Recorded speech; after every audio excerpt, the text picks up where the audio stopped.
Issue 6. Another great read, another good time. Uh, unfortunately, unfortunately, Gunslinger does not team up with Violator. I mean, like, did I really see them teaming up? Not really, but I was hoping for it. What do you know? Spawn was playing him, but I gotta stop calling him Spawn. Gunslinger was playing him the whole time. He doesn't stab him in the back, but he stabs him in the forehead? Where does he stab him? Stabs him somewhere. In the hand. Hold on. Yeah, in the forehead. Oh, yeah. Stabs him right in the forehead. Ouch. Again, they're showing Gunslinger without his mask, and it doesn't seem right. I still don't like it when they show him. Hold on, there it is. They have like three-quarters of the book, not like like a third of the book is him without his mask, and uh it's more scary than with his mask on because you just look you don't I don't know. He just looks too Hollywood. I don't know. Um, when before he stabs him in the forehead, they're having their drinks, they're talking it up, and Amy gets carved in the knife handle, like the words Amy. So I don't know what that means. I don't know what that symbolizes. Um, who's because it just seems to be carved out of nothing. Like the words just seem to appear the more they talk. I don't maybe that he's just visualizing that. Because he says the text says again he remembers Amy.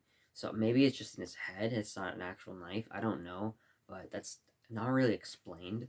Anyways, when he fights Clown again, he uses the trick where enemies think that he's dead, but it's actually they're killing someone else. And while I do like it, I hope they don't overuse it because then that kind of just throws away any stakes where, oh, we think he's dead, but it's just someone else, you know? I know that happens in some issues down the line, but I mean, if they do it once or twice, that's not really a big deal. But if it's like, issue 100 and there's a big war and Gunslinger sacrifices himself and dies, and then the next issue we find out, oh, he just did the mind trick and faked him out, and there's another guy that died.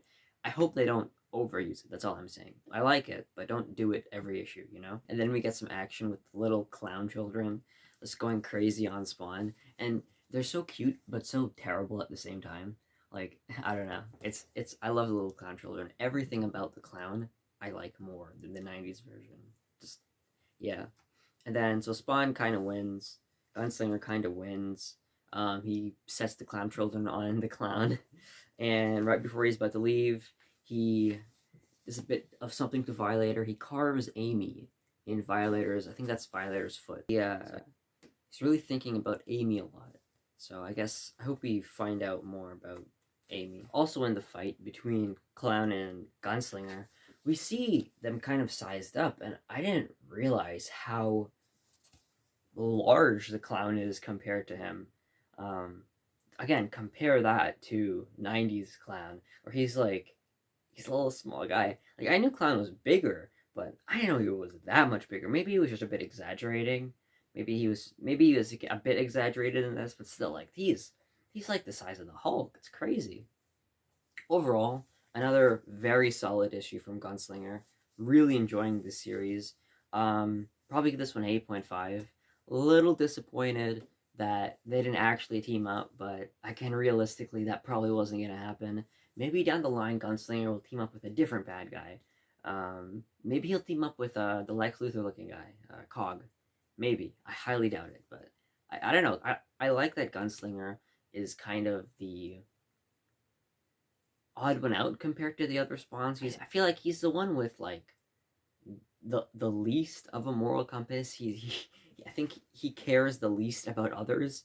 Maybe that's not true, but that's what I'm kind of picking up.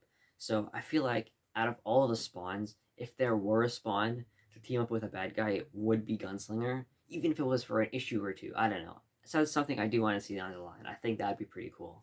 So yeah, another great issue from Brett Booth and Todd McFarlane.